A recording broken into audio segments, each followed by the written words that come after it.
Okay, in addition to the linearity and extended linearity principle, we also proved that if we had a linear system, we could build solutions out of eigenvalues and the associated eigenvectors. And I'm sure you remember that on exam 2, I managed to combine that fact with part of the linearity principle to put together a proof problem for you. So in this problem, I just want to review that particular aspect, that we can build solutions out of eigenvalues and eigenvectors. So we're going to let A be a real valued 2 by 2 matrix, and we're asked to prove if lambda is an eigenvalue for A with corresponding eigenvector V, then this function, e to the lambda t times v, is going to be a solution to the differential equation y prime equals ay. Okay, so we're proving an if then, we're going to suppose the if. So, suppose lambda is an eigenvalue for A. The only thing I'm going to take as given is A, the 2 by 2 matrix here. Okay, so suppose there is an eigenvalue for A with corresponding eigenvector V. Really makes sense to suppose those together because they really come as a pair. Okay, now what does it mean to have an eigenvalue and a corresponding eigenvector? Well, it means two things.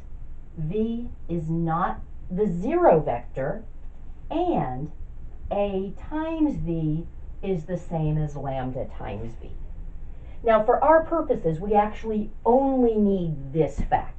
So, if you didn't bother to state that V is not zero, that's okay. It's true, V isn't zero, but we don't actually need that for the purposes of this proof.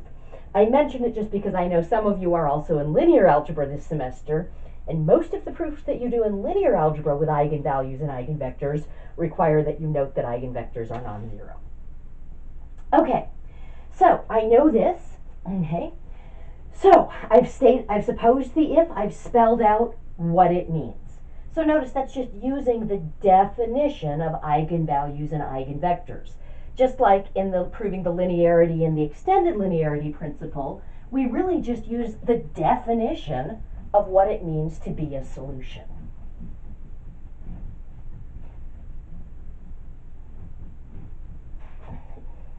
So I need to prove the then part. I like to just state it as a claim. So claim e to the lambda t times v is a solution to y prime equals a times y.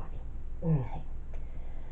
So that basically states the claim as an equation. I'm basically going to be plugging this in for y. Okay. So the left-hand side is just taking the derivative.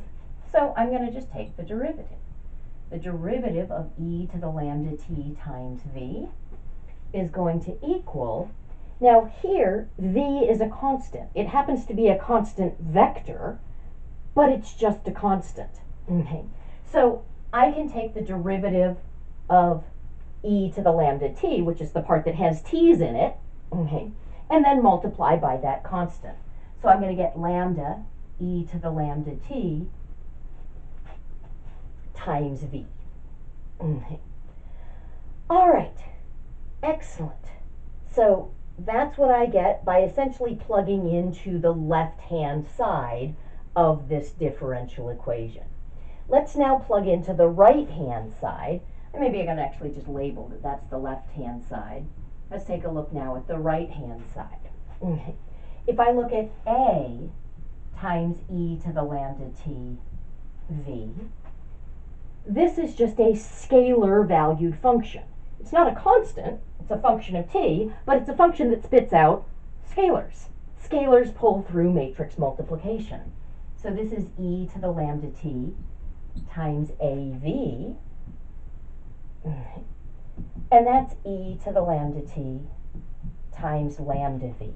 Now there I'm referring back to this fact, so let's just call that smiley face, because that follows from my supposition.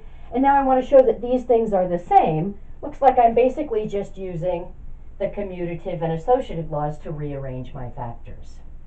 So that's lambda e to the lambda t times v. Okay.